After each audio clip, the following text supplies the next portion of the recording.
अस्सलाम वालेकुम। आज हम लोग पैरासिम्पैथोलिटिक्स स्टार्ट करेंगे। उम्मीद है आप सब लोग खैरियत से होंगे और पिछले लेक्चर्स आप लोगों ने सुन लिए होंगे।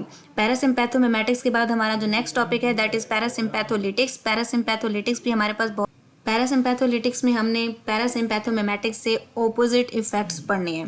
पैरासिम्पैथोलिटिक्स की भी classification similar to that of parasympathomimetics ही है। Like muscarinic agonist and nicotinic agonist हमने पढ़े थे, लेकिन यहाँ पे हम लोग muscarinic antagonist and nicotinic antagonist पढ़ेंगे। हर लेक्चर के 2 पार्ट्स हैं इस वजह क्योंकि लेंथी हैं और कंसेप्ट बहुत ज़्यादा है इस ANS में, तो इसलिए अगर आप पहले पार्ट को अच्छे से गौर से सुनेंगे तो ही नेक्स्ट पार्ट आप लोगों को समझ आएगा। तो इस वजह से ये लेक्चर्स लेंथी हैं और इनको समझना बहुत ज़्यादा इंपॉर्टेंट है, तभी आपको बाकी फार्मा जो होगी वो याद होगी।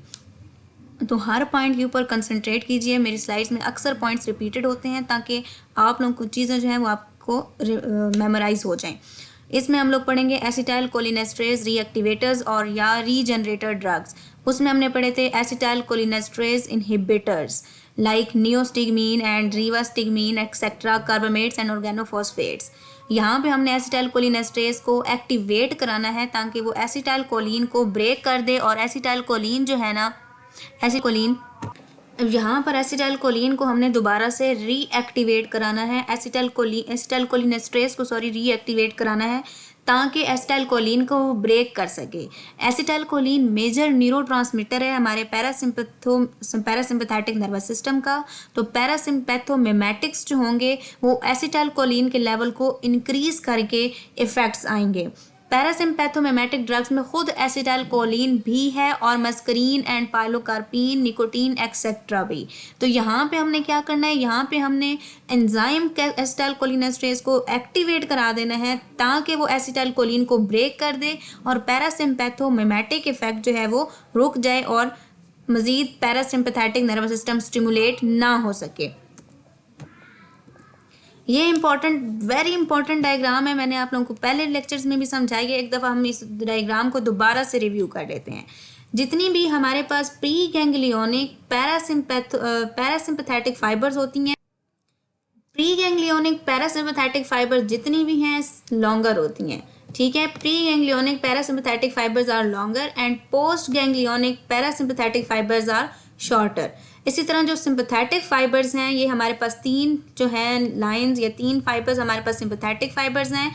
इनमें हमारे पास pre ganglionic sympathetic fibres are shorter and post ganglionic sympathetic fibres are longer. ये हमारे पास आप लोगों को अगली भी 2 लाइंस नज़र आ रही होंगी। इसी तरह ये जो लास्ट है दीज आर सोमैटिक नर्व है, ये हमारे पास जो कि हमारे पास स्केलेटल मसल को जा रही है, ये सोमैटिक नर्वस सिस्टम का पार्ट है। इस वजह से ये जो रिसेप्टर्स हैं NM ये हमारे पास सोमैटिक नर्वस सिस्टम का पार्ट है, ऑटोनॉमिक नर्वस सिस्टम का पार्ट नहीं है, ठीक है। तो NM जितने भी एगोनिस्ट या एंटागोनिस्ट होंगे वो मसल रिलैक्सेंट के तौर पे या मसल स्पास्टिक के तौर पे एक्ट करेंगे, ठीक है।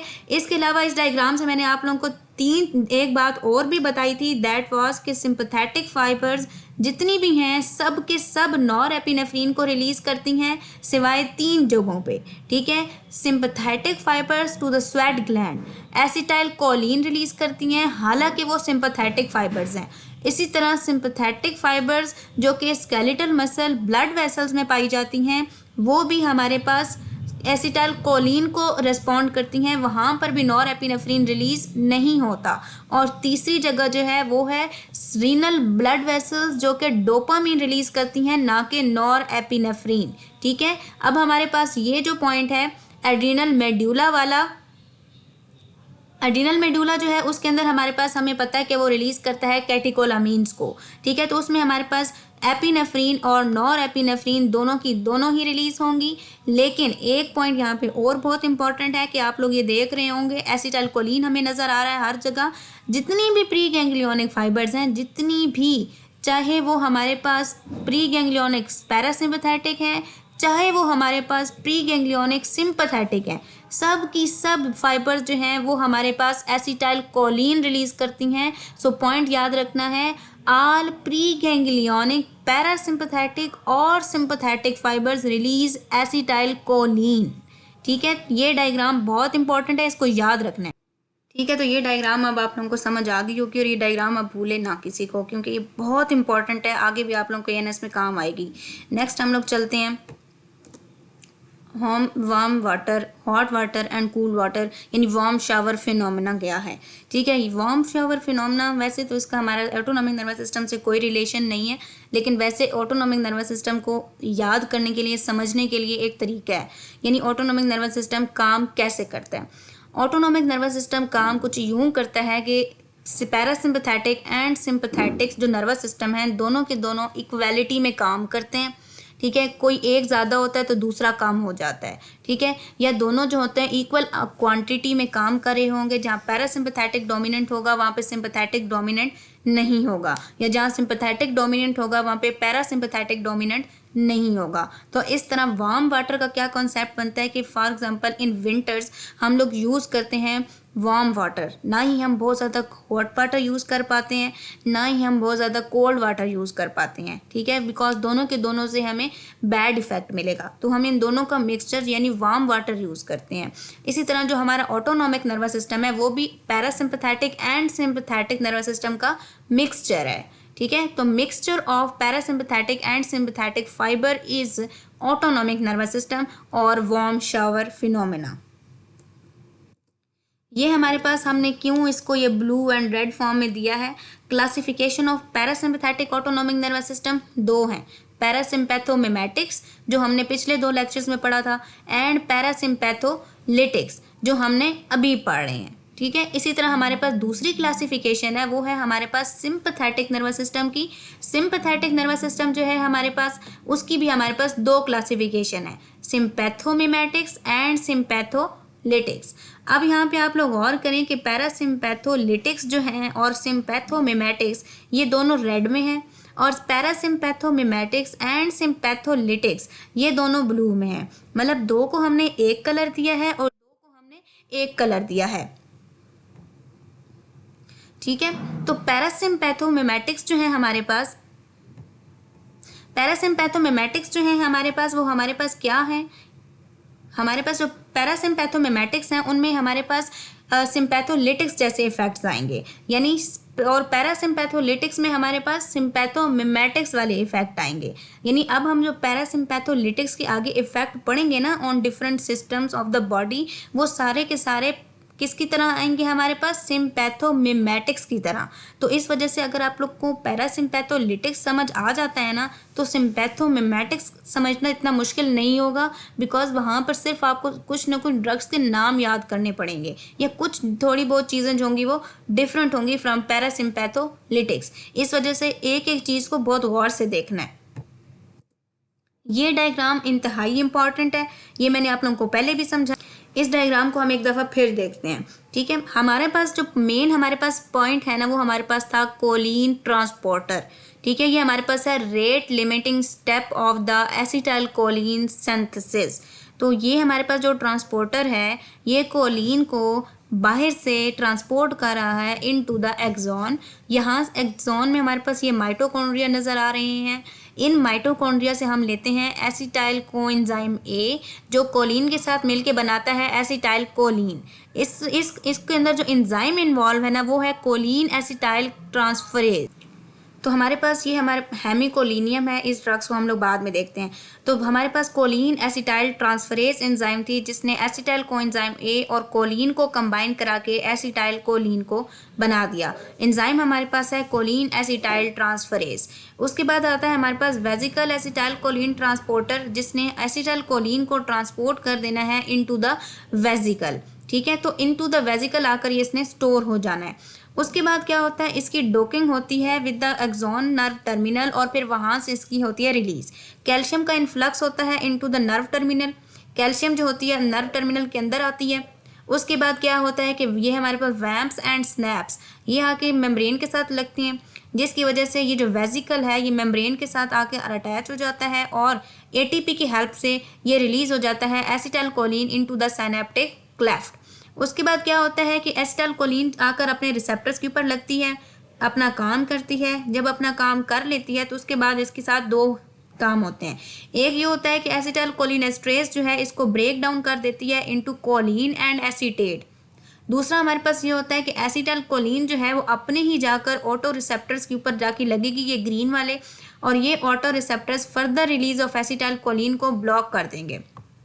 इसी तरह जो हमारे पास हेमिकोलिनियम है, हेमिकोलिनियम ये इनहिबिटर होगा कोलिन ट्रांसपोर्टर का, इस वजह से ये कोलिन को अंदर ही नहीं जाने देगा, तो एसिटाइल कोलिन कहाँ से बनेगी। ठीक है, तो हमारे पास हेमिकोलिनियम ब्लॉक करता है कोलिन ट्रांसपोर्टर को। विज़ैमिकोल वेसिकल में एसिटाइल कोलिन की स्टोरेज ही नहीं होने देता, और हमारे पास बोtulinum टॉक्सिन है जो कि इसकी रिलीज़ नहीं होने देगा। तो ये 3 ड्रग्स हैं जो कि बहुत इंपॉर्टेंट हैं। एक ट्रांसपोर्टर को ब्लॉक करता है, दूसरा वेसिकल में स्टोर नहीं होने देता, और तीसरा इसकी रिलीज़ ही नहीं होने देगा। तो ये बहुत इंपॉर्टेंट पॉइंट्स हैं।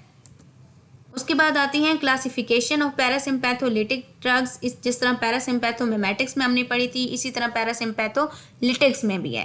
पैरासिम्पैथोमिमेटिक्स में भी मैंने आप लोगों को यही बताया था कि बुक वाली भी एक्सेप्टेबल होती है, लेकिन अगर आप लोग जो ये स्लाइड्स वाली लिखेंगे तो ये बहुत बेहतर होंगी और इनको आपको एक्स्ट्रा मार्क्स मिलेंगे।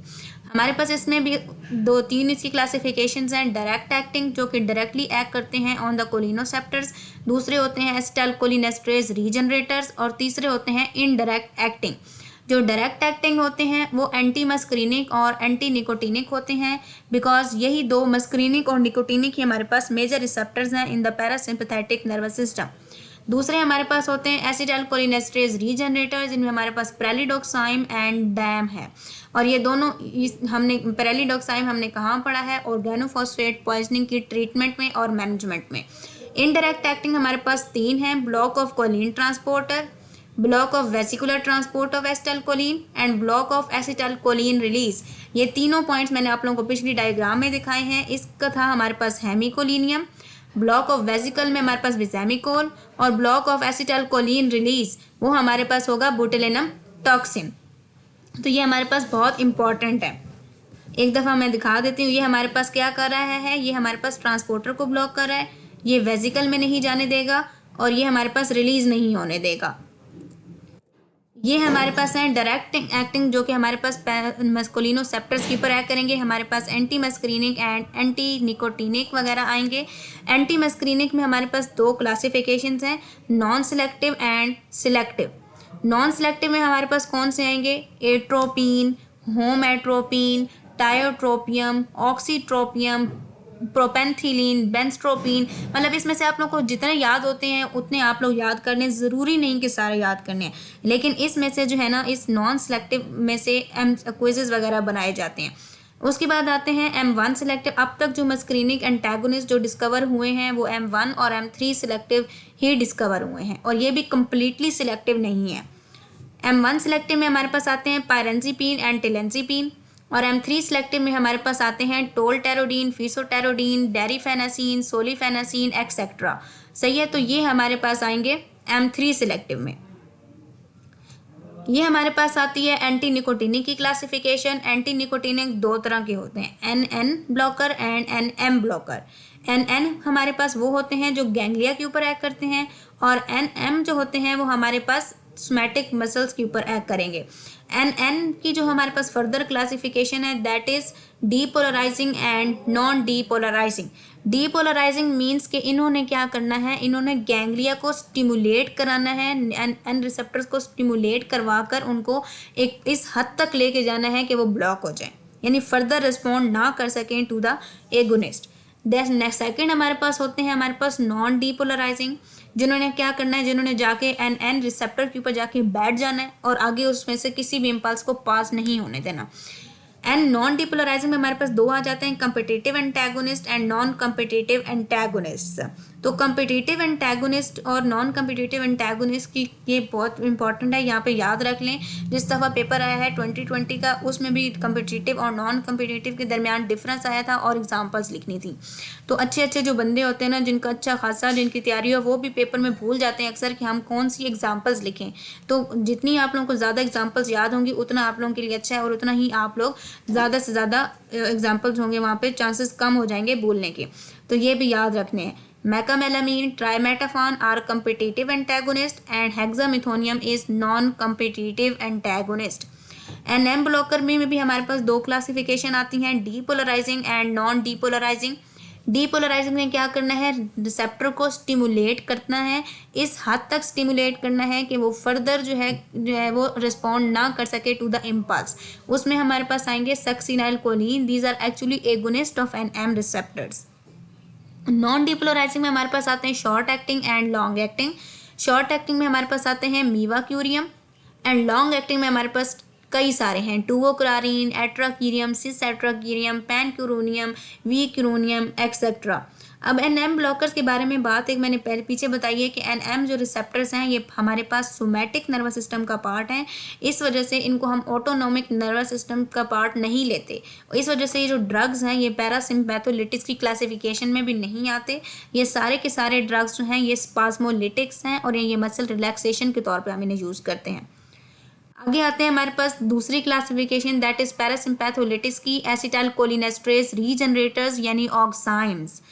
इनमें हमारे पास दो हैं, प्रेलिडोक्साइम एंड डाई एसिटाइल मोनोऑक्साइम। हमारी बुक में सिर्फ एक ही दी हुई है दैट इज प्रेलिडोक्साइम, दूसरी याद हो तो अच्छी बात है, ना भी याद हो तो इट्स ओके। प्रेलिडोक्साइम हम यूज़ करते हैं for the treatment of organophosphate poisoning, nicotinic effect को ठीक करने के लिए हम यूज़ करते हैं। याद रखिएगा, इंपॉर्टेंट पॉइंट है फॉर एमसीक्यूज कि which drug is use for nicotinic effects of organophosphate poisoning, that is pralidoxime. और मस्करीनिक के लिए कौन सी है, that is atropine. Parasympatholytics anti muscarinic agents, इनके बारे में हम देखते हैं आगे। एट्रोपिन क्या है, एट्रोपिन जो है, कोई भी अगर आपके जहन में मस्करीनिक एंटागोनिस्ट कोई पूछ ले और कोई याद हो न हो, एट्रोपिन पता होना चाहिए। एट्रोपिन नॉन सेलेक्टिव मस्करीनिक ब्लॉकर है, यानी तमाम मस्करीनिक रिसेप्टर को इसने ब्लॉक करना है। ये एक अल्कलॉइड है, इसको हम प्लांट से लेते हैं जिसका नाम है एट्रोपा बेलाडोना। ये टर्शरी अमाइन है, रिलेटिवली लिपिड सॉल्युबल है। मैंने पहले भी बताया था कि ऑल टर्शरी जो अमाइंस होती हैं वो लिपिड सॉल्युबल होती हैं, ब्लड ब्रेन बैरियर्स या लिपिड मेम्ब्रेन्स को क्रॉस कर जाती हैं और इनटू द, इस वजह से इनका सीएनएस में भी इफेक्ट आएगा, आई में भी इफेक्ट आएगा और बाकी कंजक्टाइवा वगैरह उधर भी इनका इफेक्ट आएगा।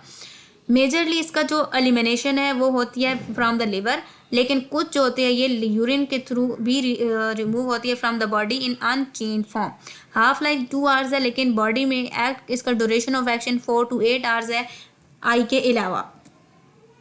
ये हमारे पास इंपॉर्टेंट डायग्राम है, जनरल फार्मा से ली गई है कि एट्रोपिन इनवर्स एगोनिस्ट क्यों है। सबसे पहले तो मैं आपको बताती हूँ कि फुल एगोनिस्ट क्या होता है। Full agonist is a drug जो कि हमारे पास रिसेप्टर की एक्टिविटी को इंक्रीज कर देता है, ठीक है, fully. And partial agonist is an agonist जिसने रिसेप्टर की एक्टिविटी को बढ़ाना है, पर फुल एगोनिस्ट से हाफ। पार्शियल मीन्स हाफ, ठीक है, तो ये मैंने साथ लिखा भी है, दैट इज़ 1/2।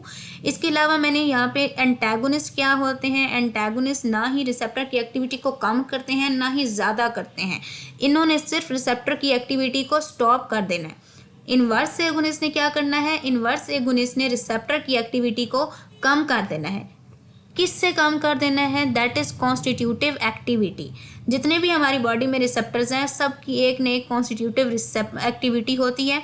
कॉन्स्टिट्यूटिव एक्टिविटी का मतलब होता है कि वो एक्टिविटी जो receptor without the presence of या in the absence of agonist या एंटागोनिस्ट कर रहा होता है, सही है। तो कॉन्स्टिट्यूटिव एक्टिविटी एगोनिस्ट और एंटागोनिस्ट के बगैर होती है या इनवर्स एगोनिस्ट के बगैर होती है। तो इनवर्स एगोनिस्ट क्या करते हैं कि रिसेप्टर की कॉन्स्टिट्यूटिव एक्टिविटी डिक्रीज कर देते हैं। तो एट्रोपिन जो है ये इस इनवर्स एगोनिस्ट के तौर पर भी एक्ट करती है और कम्पिटिटिव एंटागोनिस्ट के तौर पर भी।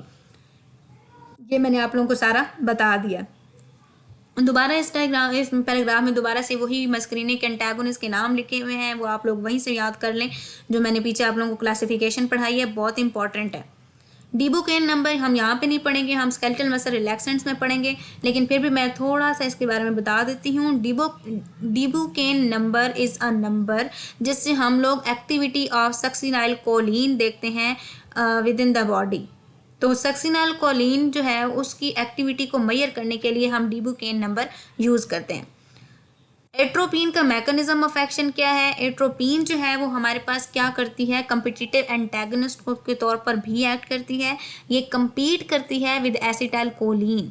एसिटाइल कोलिन के साथ ये लड़ाई करती है, एक तरह की उसके साथ मुकाबला करती है कि इसने ये कहती है कि मैंने मस्करीने के रिसेप्टर के ऊपर लगना है, एसिटाइल कोलिन कहती है कि मैंने रिसेप्टर के ऊपर जाके लगना है।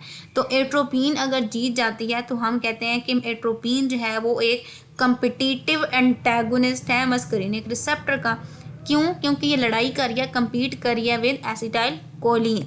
तो इसकी लेकिन इसका एक ये होता है कि हम इसको ठीक कर सकते हैं। कैसे ठीक कर सकते हैं कि अगर हम एगोनिस्ट की अमाउंट बढ़ा दें तो कम्पिटिटिव एंटेगोनिस्ट की एक्टिविटी ख़त्म हो जाती है। यानी हम यहाँ पर अगर एट्रोपिन को हराना है तो हम एसिटाइल कोलिन ज़्यादा भेज देंगे, ठीक है। तो एसिटाइल कोलिन क्या करेगी, जाके वो एट्रोपिन को हटा देगी फ्रॉम द साइड जहाँ पे लगना था मस्करीनिक रिसेप्टर के ऊपर, और खुद जाके अपना काम दोबारा शुरू कर देगी। फार्माकोलॉजिकल इफेक्ट ऑफ एंटी मस्करीनिक्स, ये बहुत इंपॉर्टेंट है। ये दोबारा से मैं आप लोगों को कुछ टेबल्स दिखाऊंगी, बहुत गौर से आप लोगों ने देखने हैं। हम लोगों ने जिस तरह पैरासिम्पैथेटिक नर्वस सिस्टम में पढ़ा था, पैरासिम्पैथोमिमेटिक्स में पढ़ा था कि डिफरेंट इफेक्ट्स थे ड्रग्स के ऑन डिफरेंट बॉडी सिस्टम, हमने यहाँ पर भी यही देखना है। पहली बात तो यह है कि हमें पता होना चाहिए कि इसके इफेक्ट कहाँ कहाँ पे आने हैं। जब हमें पता होगा ना कि कहाँ कहाँ पे इफेक्ट आने हैं तो हमें हमारे लिए ईजी हो जाएगा कि हमने किधर कौन सी चीज़ बतानी है। पहला हमारे पास ऑर्गन है आई, GIT, biliary tract, CVS, urinary tract, respiratory tract, CNS and sweat glands. यहाँ से ही मैं थोड़ा बहुत बताती हूँ। आई में हमने पढ़े थे कि हमारे पास कौन से रिसेप्टर्स होते हैं, M3 रिसेप्टर्स होते हैं जो कि पैरासिम्पैथोमिमेटिक्स क्या करा रहे थे, कॉन्स्ट्रिक्शन ऑफ प्यूपिल और मियोसिस हो रही थी। लेकिन यहाँ पर हमने उससे ऑपोजिट करना है क्योंकि ये लिटिक्स हैं, पैरासिम्पैथोलिटिक्स, इन्होंने ऑपोजिट इफेक्ट देना है। ये क्या करेंगे, ये सिलरी मसल को रिलैक्स करेंगे, इसके अलावा ये प्यूपिल को डायलेट करेंगे। तो मिड्रियासिस होगा और साइक्लोप्लेजिया होगा, ना कि साइक्लोस्पाज्म। ये देखें, डायलेशन ऑफ पीपल हुई and paralysis of the ciliary muscle, जिसकी वजह से साइक्लोप्लेजिया हुआ, और साइक्लोप्लेजिया होने की वजह से पैरासिम्पैथोमिमेटिक्स की वजह से आइज फिक्स्ड होती हैं फॉर नियर विजन, और पैरासिम्पैथोलिटिक्स में आइज फिक्स्ड हो जाती हैं फॉर फार विजन। इसके अलावा जो ऑब्जेक्ट्स होंगे वो नियर ऑब्जेक्ट्स बंदे को धुंधले से नजर आएंगे। और MC जो क्विज पॉइंट है दैट इज़ फोटोफोबिया, यानी पेशेंट को रोशनी से डर लगता है। तो ये भी पॉइंट पैरासिम्पैथोलिटिक्स में याद रखना है। ये इंपॉर्टेंट डायग्राम मैंने आप लोगों को पहले भी समझाई थी कि ये हमारे पास पैरासिम्पैथोमिमेटिक का इफेक्ट बताया हुआ है कि सिलरी मसल जब कॉन्ट्रैक्ट करता है ट्यूबरकुलर मेशवर्क ओपन हो जाता है। ये जो जाली जाली से आप लोगों को नज़र आ रही है, इसके ओपन होने की वजह से ये हमारे पास जो एक्वस ह्यूमर है, एक्वस फ्लूइड जो है, ये यहाँ से निकलकर एक्वस ह्यूमर से, ये ट्यूबरकुलर मेशवर्क से पास होकर इनटू द किनाल ऑफ स्कल्म में चला जाता है, और फिर किनाल ऑफ स्कल्म से बाहर इनटू द वेन्स शामिल हो जाता है। तो इस तरीके से पैरासिम्पैथोमिमेटिक्स जो थे वो हम यूज़ कर रहे थे for the treatment of glaucoma. Parasympatholytics are contraindicated for the treatment of glaucoma, तो इस वजह से इनको इस्तेमाल नहीं करना फॉर द ग्लोकोमा। ये मैंने इफेक्ट दिखाया है, ये है हमारे पास पैरासिम्पैथोमिमेटिक्स का इफेक्ट जो कि मियोसिस हो रही है, पीपल की कॉन्स्ट्रिक्शन हो रही है, और ये हमारे पास है पैरासिम्पैथोलिटिक इफेक्ट। ये देखें, पीपल की डायलेशन हो रही है यानी मिड्रियासिस हो रही है। ये एग्जांपल मैंने ड्रग की दी है, ये याद रखनी है। किसी कोई आपसे पूछ लेता है, कोई MCQs में पूछ लेता है कि अक्सर आप लोग देखा होगा कि ना हॉस्पिटल जाएं तो आइज़ वगैरह चेक कराने के लिए तो सबसे पहले आइज़ में कुछ डाला जाता है, ड्रॉप्स डाले जाते हैं। दोज ड्रॉप्स आर पैरासिम्पैथोलिटिक ड्रग्स कह सकते हैं, या सिम्पैथोमिमेटिक्स भी यूज़ किए जा सकते हैं। इन्होंने क्या करना है, इन्होंने जाके M3 रिसेप्टर्स को ब्लॉक करना है, मिड्रियासिस करानी है, पीपल डायलेट हो जाएगा, और फिर हम फंडोस्कोप के थ्रू आइज़ के अंदर देख पाएंगे।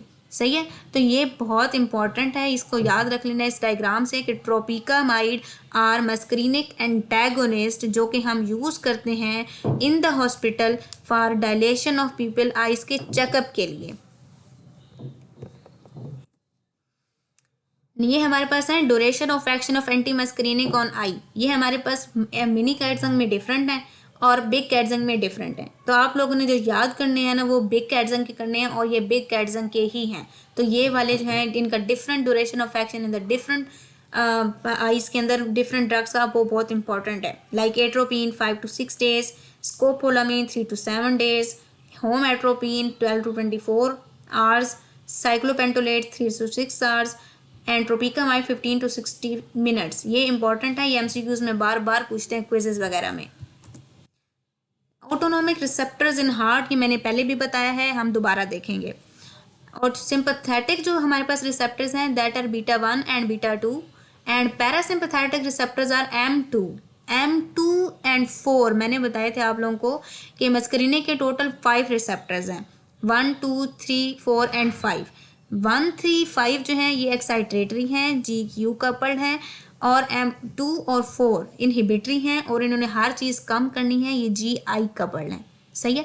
तो M2 की वजह से क्या होगा, क्योंकि ये इनहिबिटरी हैं तो हार्ट रेट कम होगा, फोर्स ऑफ कॉन्ट्रैक्शन कम होगी, कंडक्शन वेलोसिटी कम होगी। और beta 1 and beta 2 sympathetic nervous system के पार्ट हैं। तो सिंपैथेटिक सिस्टम कब एक्टिवेट होता है, जब कोई खौफतारी हो, या बंदा डर में हो, या कोई जंग लग गई है, या वैसे भी कोई भी चीज़, या अचानक से कोई आपके सामने कोई ड्रोनी सी चीज़ आ जाए, या कोई आपको डरा दे आके, तब हमारा सिंपैथेटिक नर्वस सिस्टम एक्टिवेट होता है फाइट एंड फ्लाइट रिस्पॉन्स में। तो जब सिंपैथेटिक नर्वस सिस्टम एक्टिवेट होता है तो अक्सर आप लोगों ने देखा होगा कि जैसे हार्ट उछल उछल के बाहर आ रहा हो, तो उस टाइम यानी हार्ट बीट इतनी फास्ट हो चुकी हो रही होती है कि हम फील कर रहे होते हैं कि yes our heart is beating. हम इवन के फील कर रहे होते हैं कि हमारी हार्ट बीट कितनी फास्ट है, हम काउंट कर सकते हैं। तो उसको उस कंडीशन में हमारे पास जो रिसेप्टर्स काम करा रहे होते हैं वो बीटा 1 एंड बीटा 2 होते हैं। यहाँ पे आप नोट करेंगे बीटा 1 बड़ा लिखा है, बीटा 2 छोटा लिखा है। इसकी भी एक रीज़न है, इसकी रीज़न है याद करने का कि बीटा 1 जो हैं वो मेजर रिसेप्टर्स हैं हार्ट के अंदर, और बीटा 2 जो होते हैं वो कम होते हैं। तो सिंपैथेटिक की वजह से हार्ट रेट बढ़ेगा, फोर्स ऑफ कॉन्ट्रैक्शन बढ़ेगी, कंडक्शन वेलोसिटी बढ़ेगी। ट्रैकियोब्रोंकियल ट्री या स्मूथ मसल्स, इसमें हमारे पास क्या होगा, इसमें हमारे पास हैं beta 2 and M3 receptors. Beta 2 की वजह से क्या होनी है, रिलैक्सेशन होनी है। बीटा 2 ये इंपॉर्टेंट पॉइंट है कि बीटा 2 इन हार्ट जो है वो कॉन्ट्रैक्शन कॉज और रिलैक्सेशन कॉज करता है, और बीटा 2 जो है beta 2 sorry for the inconvenience, beta 2 और बीटा 1 जो है वो हार्ट में कॉन्ट्रैक्शन कॉज करा रहे हैं। और beta 1 and beta 2 in the tracheobronchial tree beta 2 होते हैं मोस्टली, वो हमारे पास रिलैक्सेशन कॉज करा रहे हैं। इसकी रीज़न क्या है, इसकी रीज़न मैं इंशाल्लाह आप लोगों को अगले लेक्चर में बताऊंगी। बहुत इंपॉर्टेंट पॉइंट है। बीटा 2 की वजह से होती है रिलैक्सेशन। बीटा 2 होते हैं GS कपल्ड, साइक्लिक EMP के लेवल को ये लोग बढ़ाते हैं। M3 जो है ये GQ कपल्ड हैं, कॉन्ट्रैक्शन कॉज कराएंगे because of calcium dependent kinases को एक्टिवेट करा के। तो पैरासिम्पैथोमिमेटिक्स हमने क्या पढ़ा था कि हम जब पैरासिम्पैथोमिमेटिक्स दे रहे थे, जैसे कि मैंने एक एग्जांपल दी थी मेथाकोलिन चैलेंज टेस्ट, उसमें हमने क्या किया था कि अगर एक एस्थमा के पेशेंट को अगर हमें डायग्नोज कराना है तो हम उसे मेथाकोलिन दे रहे थे। अगर उसको एस्थमा है, पहले ही M3 की वजह से मजीद कॉन्स्ट्रिक्शन होनी है ऑफ द GI या ऑफ द ब्रोंकियल ट्री। तो अगर हम वो पहले ही एस्थमा का पेशेंट है, उसके ब्रोंकाई तो पहले ही कॉन्स्ट्रिक्टेड है, हम अगर उसको मस्करीने के गुलिस दे देंगे तो उसने इसका तो सांस लेना ही मुहाल हो जाना है। तो इस तरह हमें पता लग जाएगा कि जी नहीं, ये जो पेशेंट है ना ये एस्थमा का है। अब हमें दूसरा पेशेंट फॉर एग्जांपल एक और बंदा है, उसको हम अगर मेथाकोलिन देते हैं, उसका नहीं है, उसको एस्थमा नहीं है, अगर हम उसको मस्करीने के गुनिस देते हैं तो उसके अंदर इतना ज़्यादा इफेक्ट नहीं आएगा, उसको इतना ज़्यादा इफेक्ट नहीं आएगा क्योंकि उसको एस्थमा नहीं है। होंगे तो सही उसके ब्रोंकियल कॉन्स्ट्रिक्शन, लेकिन इतनी हद तक नहीं होगी कि उसके लिए सांस लेना मुश्किल हो जाए। नेक्स्ट हमारे पास आते हैं यूरिनरी ट्रैक्ट के रिसेप्टर्स। स्फिंक्टर्स के अंदर होते हैं हमारे पास अल्फा 1 एंड M3, और डिट्रूजर ऑफ द ब्लैडर वाल में हमारे पास हैं बीटा 2 एंड M3। सेम बातें हैं उसमें जिस तरह हमने पढ़ा था। क्या होता है, M3 क्या कराता है, स्फिंक्टर्स को रिलैक्स कराता है in the bowel, in the bladders या यूरिनरी ट्रैक्ट, रिलैक्स कराएगा। अल्फा 1 ने कॉन्ट्रैक्शन करानी है, डिट्रूजर में M3 ने कॉन्ट्रैक्शन करानी है, और बीटा 2 ने रिलैक्सेशन करानी है। तो इसकी वजह से यूरिनेशन होती है under the effect of parasympathomimetics drugs. तो अगर हमने यानी ये स्फिंक्टर जब रिलैक्स होते हैं तो स्फिंक्टर ओपन होते हैं, तो और स्फिंक्टर जब कॉन्ट्रैक्ट करते हैं तो स्फिंक्टर बंद होते हैं, और डिट्रूजर कॉन्ट्रैक्ट करेगा तो हम लोग यूरिनेट कर पाएंगे, ह्यूमन यूरिनेट कर पाएंगे, वैसे यूरिनेट नहीं कर पाते। और डिट्रूजर जब बीटा 2 के इफेक्ट के अंदर रिलैक्स करेगा तो हमारे पास जो है वो इफेक्ट नहीं आएगा। यानी यूरिनेशन नहीं होगी। तो अगर हमने पैरासिम्पैथोमिमेटिक्स देने हैं फॉर यूरिनेशन, तो पैरासिम्पैथोलिटिक्स अगर हम देने हैं फॉर यूरिनरी इनकॉन्टिनेंस, यानी कुछ लोग पेशेंट्स होते हैं ना, मतलब वो विदाउट द कंट्रोल उनको वो यूरिनेट करते रहते हैं, या बच्चे होते हैं वो यूरिनेट इस तरह कर देते हैं, तो उस कंडीशन में हम पैरासिम्पैथोलिटिक्स यूज़ करते हैं या हम सिम्पैथोमिमेटिक्स यूज़ करते हैं, ताकि हम यूरिनेशन को कंट्रोल कर सकें। सही है, ये बहुत इंपॉर्टेंट है, याद रखना है। जीआईटी ट्रैक्ट, जीआईटी ट्रैक्ट में दोनों चीज़ों को पैरासिम्पैथोमिमेटिक्स और पैरासिम्पैथोलिटिक्स को कंपैरिजन में बता रही हूँ, ताकि आप लोगों को अच्छे से समझ आए और याद रहे। मोटिलिटी और टोन में हमारे पास वही दोबारा से रिसेप्टर्स इंपॉर्टेंट हैं, M3 and alpha 2 and beta 2। Alpha 2 beta 2 ने रिलैक्स कराना है और M3 ने हमारे पास कॉन्ट्रैक्ट कराना है। स्फिंक्टर्स में हमारे पास क्या होता है कि अल्फा 1 ने हमारे पास कॉन्ट्रैक्ट करवाना है और M3 ने हमारे पास रिलैक्स करवाना है। सिक्रीशंस में हमारे पास अल्फा 2 एंड M3, अल्फा 2 जहाँ कहीं भी होंगे सिक्रीशंस डिक्रीज होंगी, M3 जो है वो सिक्रीशंस को इनक्रीज कराते हैं। तो ये भी हमारे पास इंपॉर्टेंट चीज़ है कि ये यहाँ पर कि हमारे पास ये पैरासिम्पैथोमिमेटिक इफेक्ट है, यानी पैरासिम्पैथोमिमेटिक इफेक्ट के अंदर जीआईटी की मोटिलिटी इनक्रीज होगी, स्फिंक्टर्स जो होंगे वो ओपन होंगे और सिक्रीशन जो होंगी वो इनक्रीज होंगी। और लेटेक्स के इफेक्ट के अंदर क्या होगा, मोटिलिटी और टोन कम होगी, स्फिंक्टर जो हैं कॉन्ट्रैक्ट कर जाएंगे और बंद हो जाएंगे, सिक्रीशंस जो हैं वो भी कम हो जाएंगी। यानी पैरासिम्पैथोमिमेटिक से हमने उल्टा इफेक्ट लाना है। नेक्स्ट हमारे पास है स्वेट ग्लैंड। स्वेट ग्लैंड्स में मैंने बताया था कि स्वेट ग्लैंड जो है वो होते तो under the control of sympathetic nervous system है, लेकिन वहाँ पर जो मेजर रिसेप्टर्स होते हैं या मेजर जो न्यूरोट्रांसमीटर है दैट इज़ एसिटाइल कोलिन। तो अगर हमने जनरलाइज स्वेटिंग हो रही है तो वहाँ पे हमारे पास M3 रिसेप्टर्स होंगे, और अगर लोकलाइज स्वेटिंग हो रही है यानी किसी एक पॉइंट पर, जैसे डर या खौफ की वजह से अक्सर लोगों के हाथों के ऊपर पसीने आ रहे होते हैं, तो उस टाइम पे कौन सा इफेक्ट होगा, अल्फा 1, क्योंकि तब उसका सिंपैथेटिक नर्वस सिस्टम एक्टिवेट होगा और अल्फा 1 के अंडर जो होगा ये काम होगा। दूसरे हमारे पास होते हैं M3, जनरलाइज सिक्रीशंस होती हैं इनके अंदर, यानी जब पूरी बॉडी के अंदर पसीना आना है ना, तब हमारे पास M3 रिसेप्टर्स होंगे, वो मेजर रिसेप्टर्स होंगे जो इन्वॉल्व हैं। जीआईटी ट्रैक्ट मैंने पीछे भी बता दिया, दोबारा बता देती हूँ कि जीआईटी ट्रैक्ट के ऊपर एंटी मस्क्रीनिक इफेक्ट क्या होगा, मोटिलिटी कम होगी, गैस्ट्रिक एसिड की सिक्रीशन कम होगी, बाकी की सिक्रीशंस भी कम हो जाएंगी, जो कि हमारे पास यानी पेरिस्टाल्सिस कम होगी, गैस्ट्रिक जूस कम निकलेगा और HCl वगैरह स्लाइवा एक्सेट्रा सब कुछ कम निकलेगा, तो जो कि पैरासिम्पैथेटिक नर्वस सिस्टम के अंडर ज़्यादा हो रहा था।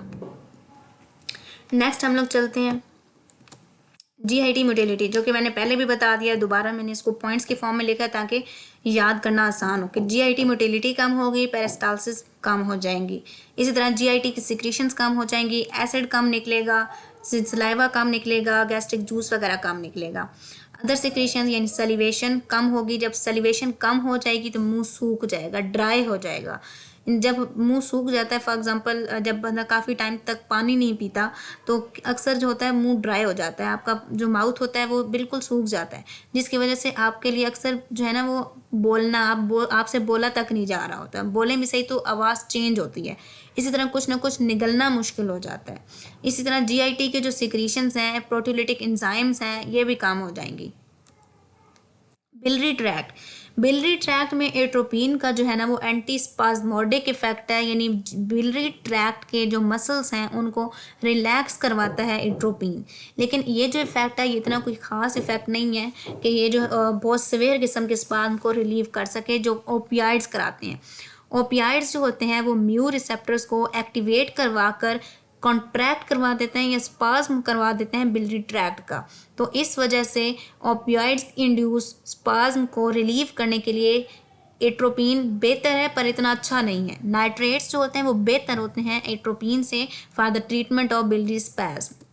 सीवीएस के सिस्टम के ऊपर क्या इफेक्ट आएंगे, जो मैंने आप लोगों को पीछे बताए हैं, हार्ट रेट कम हो जाएगा, फोर्स ऑफ कॉन्ट्रैक्शन कम हो जाएगी, कंडक्शन वेलोसिटी कम हो जाएगी, सारा कुछ वही आएगा। ठीक है, तो हार्ट रेट के ऊपर इतना ज़्यादा ख़ास इफेक्ट नहीं आएगा। ये पॉइंट इम्पॉर्टेंट है कि एट्रोपिन की वजह से ब्रेडिकार्डिया भी आता है और टैकीकार्डिया भी आता है, ये मैं आके बताती हूँ कि क्यों होता है। ये पॉइंट इंपॉर्टेंट है, ऑटो रिसेप्टर्स वर्सेस हीटरो रिसेप्टर्स, ये मैंने जो है पहले भी बताया था एक दफ़ा, लेकिन हम दोबारा पढ़ते हैं। हमारे पास जो होते हैं ना ऑटो रिसेप्टर्स में M1 रिसेप्टर्स होते हैं फॉर एट्रोपिन या इन द हार्ट। अब हमारे पास क्या होता है कि अब हमारे पास ये जो है ना एट्रोपिन की वजह से क्या, ये हम पढ़ेंगे ऑटो रिसेप्टर्स और हीटरो रिसेप्टर्स। ऑटो रिसेप्टर्स जो हमारे पास हार्ट में होते हैं वो हमारे पास हैं M1 रिसेप्टर्स, और ये हमारे पास होते हैं M2 रिसेप्टर्स। अब मैं इनको बताती हूँ कि क्या होता है। आवाज़ के ऊपर गौर करना है, डायग्राम को इतना ज़्यादा जो फोकस करने की ज़रूरत नहीं है। अब हमारे पास M1 रिसेप्टर्स हैं हार्ट में, और M1 रिसेप्टर्स ही हैं ऑटो रिसेप्टर्स, सही है। तो अब हम दे देते हैं एट्रोपिन एट लो डोजेस। जब हम एट्रोपिन लो डोजेस में देते हैं ना, तो ये जो हमारे पास येलो कलर का M1 रिसेप्टर ऑटो रिसेप्टर है ये भी ब्लॉक हो जाता है, और कुछ कुछ जो होते हैं ना ये वाले M2 receptors in the heart वो भी ब्लॉक हो जाते हैं। अब M1 क्या कर रहा था कि जब एसिटाइल कोलिन ये निकल रही है ना, तो जब ये काम कर लेती है ना, तो इसने इसके ऊपर लगना है और इसने वापस चले जाना है। लेकिन चूंकि अब ये ब्लॉक हो गया है M1 रिसेप्टर, तो एसिटाइल कोलिन वापस तो नहीं जा पाएगी। जब वो वापस नहीं जा पाएगी ना, तो हार्ट में जितने भी रिसेप्टर्स आएंगे ना M2 जितने भी, उन सब के ऊपर जाकर इसने लग जाना है और हार्ट रेट को मज़ीद स्लो करा देना है। ये सारा कुछ होता है एट लो कंसनट्रेशन, सही है। तो जब हम बहुत ही हाई या हैवी कंसनट्रेशन में एट्रोपिन देंगे तब क्या होगा, जब हम बहुत हैवी कंसनट्रेशन में एट्रोपिन देंगे ना, तो क्या होगा कि ये M1 रिसेप्टर्स और यहाँ पर जितने भी M2 रिसेप्टर्स होंगे हार्ट के अंदर सारे ब्लॉक हो जाएंगे। तो जब सारे के सारे ब्लॉक हो जाएंगे ना, तो उसके बाद क्या होगा कि कोई भी मस्क्रीनिक या पैरासिम्पथेटिक रिसेप्टर बचेगा ही नहीं। जब पैरासिम्पथेटिक रिसेप्टर बचेगा ही नहीं, तो क्या होगा कि सिंपथेटिक सिस्टम डोमिनेंट हो जाएगा, और सिंपथेटिक सिस्टम के डोमिनेंट होने की वजह से हार्ट रेट बढ़ जाएगा, यानी टैकीकार्डिया हो जाएगा। इस वजह से ये बात आती है कि at low concentration atropine causes bradycardia and at high concentration atropine causes tachycardia. अब हमारे पास आते हैं हीटरो रिसेप्टर्स। ऑटो रिसेप्टर्स होते हैं ना, वो अपने ही, यानी ये एसिटाइल कोलिन के अपने ही M1 रिसेप्टर्स थे। अब यहाँ पर ये हिस्टामिन रिसेप्टर्स भी हो सकते हैं, ये सेरोटोनिन रिसेप्टर्स भी हो सकते हैं, सही है। तो एसिटाइल कोलिन जब काम कर लेती है तो वो इन रिसेप्टर्स के ऊपर आ जाती है, और ये रिसेप्टर्स भी एसिटाइल कोलिन की फर्दर रिलीज को अगर रोक लेते हैं तो हम कहते हैं कि ये हीटरो रिसेप्टर्स हैं फॉर एसिटाइल कोलिन, क्योंकि ये अपने रिसेप्टर्स नहीं है एसिटाइल कोलिन के। ये मैंने दोबारा से पूरा का पूरा टेबल बताया हुआ है कि लो डोज में क्या होता है और हाई कंसंट्रेशन में क्या होता है। तो ये सारा का सारा वही है जो मैंने पीछे बताया था, जो मैंने आप लोगों को डायग्राम से बता दिया है। एक दफ़ा आप लोग यहाँ से रीड करेंगे तो इंशाल्लाह आप लोगों को समझ आ जाएगी। ये देखें, ये ग्राफ से भी मैंने वही बात एक्सप्लेन की हुई है कि जब हम लो डोज में एट्रोपिन देते हैं तो पैरासिम्पैथोमिमेटिक इफेक्ट आएगा, यानी ब्रैडीकार्डिया होगा। ये देखें ना, सबसे पहले क्या हो रहा है, ये एट्रोपिन की डोज है जो हम आहिस्ता आहिस्ता 0 से 100 की तरफ लेके जा रहे हैं, और ये देखें ये हार्ट रेट है जो 50 से 120 की तरफ जा रहा है, और ये हमारे पास रिसेप्टर ऑक्यूपेंसी है, ये हमारे पास रेड लाइन। सबसे पहले थोड़ी कंसंट्रेशन में हमने दी, तो ये देखें 1 पॉइंट के ऊपर एट्रोपिन लो यानी ब्रैडीकार्डिया कॉज करता है, हार्ट रेट को कम कर रहा है। ये देखें आगे जब हम 1 से आगे की तरफ मूव करते हैं तो एट्रोपिन हार्ट रेट को बहुत ऊपर की तरफ लेकर जा रहा है, यानी टैकीकार्डिया काज करा रहा है, सही है। तो ये टैकीकार्डिया हो जाएगा एट्रोपिन की वजह से। बहुत ही इंपॉर्टेंट पॉइंट है ये, एट्रोपिन की वजह से टैकीकार्डिया क्यों हो रहा है, because at high doses sympathetic autonomic nervous system heart को खुद ब खुद अकेले रन करता है। क्यों? बिकॉज सारे मस्करीनिक सारे रिसेप्टर्स और पैरासिम्पैथेटिक नर्वस सिस्टम ब्लॉक हो जाते हैं। तो ये ग्राफ भी इंपॉर्टेंट है, डायग्राम ये बनवा लेते हैं अक्सर टीचर्स वगैरह। एट्रोपिन का हार्ट के ऊपर कोई इफेक्ट नहीं होता, ये क्यों हमने कहा। एट्रोपिन का हार्ट के ऊपर सिर्फ और सिर्फ जो यंग पीपल होते हैं ना, ये जो हेल्दी पर्सन होते हैं जिनके अंदर वेगल टोन जो होती है वो नॉर्मल होती है, सिर्फ उनके अंदर आती है। जो बच्चे होते हैं, बूढ़े होते हैं, या जिनके अंदर हार्ट का कोई प्रॉब्लम होता है लाइक हार्ट फेलियर और मायोकार्डियल इन्फाक्शन, उनमें एट्रोपिन की चाहे बहुत ही हाई किस्म की कंसनट्रेशन दे दोगे ना आप लोग, तो भी हार्ट जो होगा ना फेल्ड हार्ट उठा नहीं पाएगा वो एट्रोपिन, यानी हार्ट को एक्सेलरेट नहीं कर पाएगा। तो एट्रोपिन का कोई इतना ज़्यादा फ़ायदा नहीं है हमें हार्ट की केसेस में। एट्रोपिन मायोकार्डियल इन्फाक्शन में भी हम लोग दे सकते हैं। ये हो सकता है कि कुछ हद तक ना पेशेंट की जो कंडीशन है ना वो बेहतर कर देता है atropine, by relieving sinus nodal bradycardia या एवी ब्लॉक को, ठीक, कुछ हद तक, बहुत ज़्यादा इंपॉर्टेंट नहीं है। What is atropine flush? Atropine flush का क्या मतलब होता है? फ्लश से देखो ना ज़रा, थोड़ी रेडिश रेडिश या कोई जैसे शाय और इस तरह की कंडीशन सामने आती है। एट्रोपिन फ्लश का क्या मतलब है? एट्रोपिन फ्लश का मतलब ये होता है कि जो अगर नॉर्मल थेराप्यूटिक डोजेस के ऊपर भी या टॉक्सिक कंसनट्रेशन में भी जो एट्रोपिन है ना, क्या करती है कि जो हमारी क्यूटेनियस ब्लड वेसल्स होती है ना सरफेस के ऊपर, उनको कर देती है डायलेट, जिसकी वजह से उन ब्लड वेसल्स में जो होता है ना ब्लड फ्लो वो बढ़ जाता है और वो हमें लाल लाल सी नज़र आना शुरू हो जाती हैं। इसकी रीज़न जो है बुक में कहते हैं कि अभी तक एक्सप्लेन नहीं की गई, लेकिन इसकी वजह से इसकी एक रीज़न ये भी हो सकती है कि चूंकि एट्रोपिन जो है वो ब्लॉक कर देती है muscarinic receptors of the sweat gland, क्योंकि मैंने पीछे बताया कि स्वेट ग्लैंड्स में भी मस्क्रीनिक रिसेप्टर्स हैं, तो एट्रोपिन उन रिसेप्टर्स को भी ब्लॉक कर देती है। अब स्वेट के ज़रिए हमारी बॉडी की जो एक्सेस हीट होती है ना वो रिमूव होनी होती है, तो जब स्वेट ही नहीं आना तो बॉडी की हीट भी रिमूव नहीं होनी, जब हीट रिमूव नहीं होनी तो बॉडी के अंदर हीट जमा हो जानी है, तो बॉडी के अंदर हीट जमा होने की वजह से बॉडी का टेम्परेचर राइज कर जाता है, तो उस कंडीशन को भी वो कहते हैं कि उस कंडीशन में भी एट्रोपिन फ्लश जो है वो हो सकता है, यानी बॉडी की जो कलर है वो रेडिश हो सकती है। ये देखें, ये मैंने डायग्राम ली है आप लोगों को दिखाने के लिए कि एट्रोपिन फ्लश कैसा नज़र आता है। यानी ये देखें ना, स्किन, इसका फेस रेड हुआ हुआ है, इसकी नेक रेड हुई हुई है, ये ईयर्स देखें, ये एट्रोपिन फ्लश की कंडीशन है। यूरिनरी ट्रैक्ट मैंने पीछे बता दिए हैं रिसेप्टर्स की कौन कौन से हैं। पैरासिम्पैथोलिटिक ने सिम्पैथोमिमेटिक्स जैसा काम करना है। ब्लैडर की यानी डिट्रूजर मसल को इन्होंने रिलैक्स कराना है, स्फिंक्टर्स को इन्होंने क्लोज कराना है, यूरिनेट नहीं होने देना।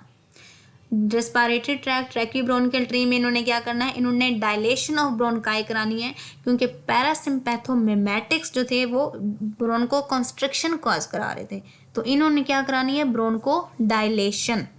तो ये जो होते हैं हम एस्थमा और सीओपीडी की कंडीशन में दे सकते हैं for the treatment of asthma and COPD. बहुत इंपॉर्टेंट ड्रग्स हैं, इनको सब ईपाट्रोपियम वाज द एंशिएंट ड्रग जो कि सबसे पहले इस्तेमाल किया गया था। अब तो हम लोग इनको यूज़ नहीं करते, यूज़ करते हैं पर इनको कंबाइन करते हैं विद बीटा 2 एगोनिस्ट्स।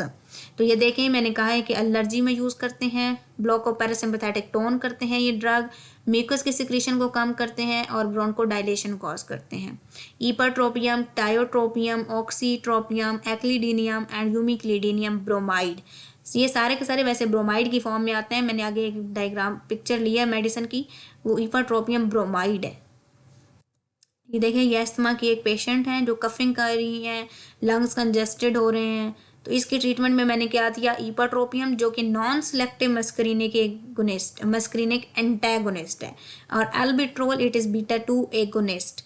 तो ये हमारे पास इनहेलेशन की फॉर्म में एक सोल्यूशन होता है जो कि हम for the relief of asthma और सीओपीडी देते हैं पेशेंट्स को। सीएनएस इफेक्ट्स ये इतने खास इंपॉर्टेंट नहीं है, लेकिन कुछ हद तक पता होने चाहिए। मस्क्रीनिक M1 रिसेप्टर्स जो होते हैं वो हमारे पास सीएनएस में भी लोकेटेड है। थेराप्यूटिक डोजेस होंगी तो स्टिमुलेशन होगी पैरासिम्पैथेटिक मेडुलरी सेंटर्स की। टॉक्सिक डोजेस यानी जहरीली क्वांटिटी में ज़रा ज़्यादा देते हैं तो फिर क्या होगा, हमारे पास रेस्टलेसनेस होंगी, हेलुसिनेशन यानी लोगों को खुद ब खुद ही आवाज़ें आ रही होंगी, खुद ब खुद चीज़ें नज़र आ रही होंगी, डिलीरियम होगा, इरिटेबिलिटी, सुकून नहीं आने वाला किसी जगह पे, और बहुत हाई कंसनट्रेशन में अगर हम देते हैं तो हमारे पास मेडुलरी सेंटर्स इन द जो ब्रेन है वो ब्लॉक हो जाएंगे। Medullary centres in the brain block हो जाएंगे तो हमारे पास जो मेजर सेंटर्स हैं लाइक रेस्पिरेटरी सेंटर वो भी ब्लॉक हो जाएगा, जिसकी वजह से respiratory failure, coma and then death हो जाएगी पेशेंट की। स्वेट ग्लैंड्स पीछे भी बता दिया, दोबारा एक दफ़ा रिपीट कर देती हूँ। स्वेट ग्लैंड्स एंड टेम्परेचर, हमारे जो स्वेट ग्लैंड्स हैं उनके अंदर मस्क्रीनिक रिसेप्टर्स होते हैं M3 होते कंट्रोल में, वो सिंपैथेटिक फाइबर्स के हैं, यानी वहाँ पर सिंपैथेटिक कोलिनर्जिक फाइबर्स होती हैं। अब क्या होता है कि जब ये सिंपैथेटिक कोलिनर्जिक फाइबर्स ब्लॉक हो जाती हैं तो हमारे पास बॉडी की एक्सेस हीट बॉडी से रिमूव नहीं हो पाती। जब एक्सेस हीट बॉडी से रिमूव नहीं हो पाएगी तो क्या होगा, बॉडी की हीट बॉडी में ही रह जाएगी और जो होगा बॉडी से टेम्परेचर एक्सचेंज नहीं हो पाएगा, तो हाई टेम्परेचर हो जाएगा बॉडी का। क्लिनिकल यूजेस ऑफ, अब हमने पढ़ना है कि हमने कहाँ कहाँ पर इनका पैरासिम्पैथोलिटिक्स का इस्तेमाल करना है, यानी पैरासिम्पैथोलिटिक्स की हमने मेडिसिन कौन सी देनी है किस पेशेंट को। ये इंपॉर्टेंट है, ये लिस्ट इंपॉर्टेंट है, पहले नाम पता होंगे तो आप लोगों को आगे जो है वो आपके लिए याद करना आसान होगा। पहला पॉइंट है that is motion sickness. Second point है parkinsonism, acute dystonias, ophthalmic examination, accurate measurement of refractive error, synechia, asthma, COPD, rhinorrhoea, spasmolytics. Rhinorrhoea का मतलब होता है रनी नोज, यानी स्नीजिंग होना, छींकें आना, बहुत ज़्यादा फ्लू हुआ रहना, खांसी वगैरह। स्पाज्मोलिटिक्स का क्या मतलब है? स्पाज्मोलिटिक का मतलब ये है कि इनको हम मसल रिलैक्सेशन के तौर पर भी इस्तेमाल करते हैं। ये भी लिस्ट है। पेप्टिक अल्सर में यूज़ करते हैं हम इन्हें। एंटीसियालागोग, एंटीसियालागोग का मतलब होता है स्लाइवा को रोकने के लिए। डायरिया में, प्रीडोमिनेंट आईबीएस में यूज़ करते हैं। आईबीएस इन्फ्लेमेटरी बावल सिंड्रोम, ये जीआईटी में पढ़ेंगे। माइल्ड सिस्टाइटिस यानी ब्लैडर की इन्फ्लेमेशन, ब्लैडर की स्पाज, कोलिनर्जिक पॉइजनिंग, मस्करीनिक टॉक्सिसिटी मैंने पीछे हमने ऑर्गेनोफॉस्फेट में भी पढ़ा था कि जो एट्रोपिन है वो हम यूज़ करते हैं for the treatment of cholinergic poisoning. CVS में हम इनको इस्तेमाल करते हैं। यूराइनरी इनकॉन्टीनेंस मैंने पीछे बताया है कि कुछ पेशेंट्स होते हैं वो खुद ब खुद यूरिनेट करते रहते हैं, यानी उनके कंट्रोल में नहीं रहता उनका बावल। तो उस कंडीशन में हम लोग पेशेंट को क्या देते हैं? पैरासिम्पैथोलिटिक्स या सिम्पैथोमिमेटिक्स। इसके अलावा ड्यूरिंग जनरल एनेस्थीसिया, यानी जनरल एनेस्थीसिया मैंने किसी पेशेंट का हमने सर्जरी करनी है, कोई मेजर ऑपरेशन है तो उसको जनरल एनेस्थीसिया दिया है, तो उसके दौरान में भी हम लोग यूज़ करते हैं पैरासिम्पैथोलिटिक्स। अब हम वन बाय वन जितने भी हमने ये पढ़े हैं ना क्लिनिकल यूजेस, इनमें हम मेडिसिन देखेंगे कि किस कंडीशन में कौन सी मेडिसिन हमने दी है। तो ये हम आगे हर स्लाइड में हर चीज़ का देखेंगे कि किस कंडीशन में कौन सा मेडिसिन देना, with the help of pictures and diagrams. ये देखिए हमारे पास मोशन सिकनेस। मोशन सिकनेस मैंने बताया है, अभी बताती हूँ। बल्कि कुछ लोग होते हैं वो गाड़ी में बैठे हैं, एरोप्लेन में बैठे हैं, बस में बैठे हैं, उनको क्या होता है कि मूवमेंट होने की वजह से उनको वॉमिटिंग होना शुरू हो जाती है, हेडेक होना शुरू हो जाता है, यानी इस तरह की डिफरेंट कंडीशंस उनके अंदर नज़र आती हैं। तो होता क्या है असल में कि जो हमारे पास वेस्टिबुलर अपरेटस होता है ना इनर ईयर का, वो जाकर मूवमेंट होने की वजह से फ्लूइड की, वो जाके हमारे पास आइज़ के अंदर, ईयर के अंदर, ब्रेन ईयर से जाके ब्रेन स्टेम में जाता है, ब्रेन स्टेम में जाके इमेटिक सेंटर यानी वॉमिटिंग सेंटर को कर देता है एक्टिवेट। जब वॉमिटिंग सेंटर एक्टिवेट हो जाती है तो हमारे पास क्या होता है कि पेशेंट को वॉमिटिंग होना शुरू हो जाती है और मोशन सिकनेस होना शुरू हो जाती है। तो ये देखें, हमने देखी है डायग्राम, ये देखें ना, ब्लूइश पेशेंट का फेस हो ही जा रहा है, ये साथ बनी हुई हैं चीज़ें, किन चीज़ों में ये बैठता है कोई पेशेंट या कोई भी बंदा, हम जैसे लोग भी बैठे हैं तो अक्सर हेडेक वगैरह शुरू हो जाता है। तो ये देखें, ये डॉक्टर इससे मेडिसिन दे रहा है और ये मेडिसिन स्कोपोलामीन है, अगर ये पैरासिम्पैथोलिटिक्स में से है तो ये देखें, ये स्कोपो केयर की फॉर्म में भी आती है स्कोपोलामीन। तो ये मेडिसिन आप दे सकते हैं for the treatment of motion sickness. Schizophrenia and parkinsonism, इसमें हमारे पास मसला क्या होता है? असल में मसला होता है हमारे पास डोपामीन में और एसिटाइलकोलिन का जो इक्विलिब्रियम है वो ब्रेन में डिस्टर्ब हो जाता है, जिसकी वजह से या तो शाइजोफ्रीनिया हो जाता है या पार्किंसनिज्म हो जाता है। शाइजोफ्रीनिया होगा तो सरप्लस अमाउंट ऑफ डोपामीन होगी, और अगर पार्किंसनिज्म होगी तो पुअर लेवल ऑफ डोपामीन होगी। एज फॉर शाइजोफ्रीनिया और एज फॉर सरप्लस, तो ये याद रखना है कि शाइजोफ्रीनिया में डोपामीन ज़्यादा है, पार्किंसनिज्म पी से बनता है, पी से पुअर, पार्किंसनिज्म में पुअर लेवल ऑफ डोपामीन होता है। तो इस पार्किंसनिज्म के ट्रीटमेंट में हम पैरासिम्पैथोलिटिक्स या एंटी मस्करीनिक भी यूज़ करते हैं। ये देखें, ये हमारे पास पार्किंसनिज्म की कंडीशन है। इसमें हम लोग जो ड्रग्स हैं बाइपेरिडीन, बेंस्ट्रोपिन एंड ट्राईहेक्सफेनिडाइल देते हैं, और ये पार्किंसनिज्म की मैंने बताई है कि कौन कौन से पेशेंट के अंदर सिम्टम्स आएंगे। स्लोड मूवमेंट, यानी बहुत आराम आराम से आहिस्ता आहिस्ता पेशेंट चलेगा। ऑटोनोमिक इसकी जो है वो मूवमेंट्स कंट्रोल नहीं होंगी। पेयर, इसका जो पोस्चर होगा वो भी डिस्टर्ब होगा, कोई सही नहीं, सीधे खड़ा नहीं हो पाते हैं पार्किंसन के पेशेंट। इसके अलावा रेस्टिंग ट्रेमर्स होते हैं, स्लर्ड स्पीच होती है, और हैंड राइटिंग बहुत गंदी हो जाती है क्योंकि इनके हाथ कांपते रहते हैं। तो इस कंडीशन के लिए हम बाइपेरिडीन, बेंस्ट्रोपिन एंड ट्राईहेक्सफेनिडाइल देंगे। ये हमारे पास मेडिसिन है, बेंजोजन की फॉर्म में आती है ये। Acute dystonia due to antipsychotic drugs, benztropine, benzhexol, benztropine mesylate injection की फॉर्म में, पार्किंसनिज्म की ट्रीटमेंट में इस्तेमाल की जाती हैं। Thank you. आज का लेक्चर आप लोगों को उम्मीद है कि समझ आ गई ही होगी। इंशाल्लाह हम लोग जो बाकी लेक्चर है वो हम नेक्स्ट पार्ट पैरासिम्पैथोलिटिक्स पार्ट 2 में कंप्लीट करेंगे इंशाल्लाह। और अगर आप लोगों को वीडियो समझ आ गई हो और पसंद आई हो तो लाइक ज़रूर कीजिएगा और चैनल को सब्सक्राइब कर दीजिएगा। Thank you.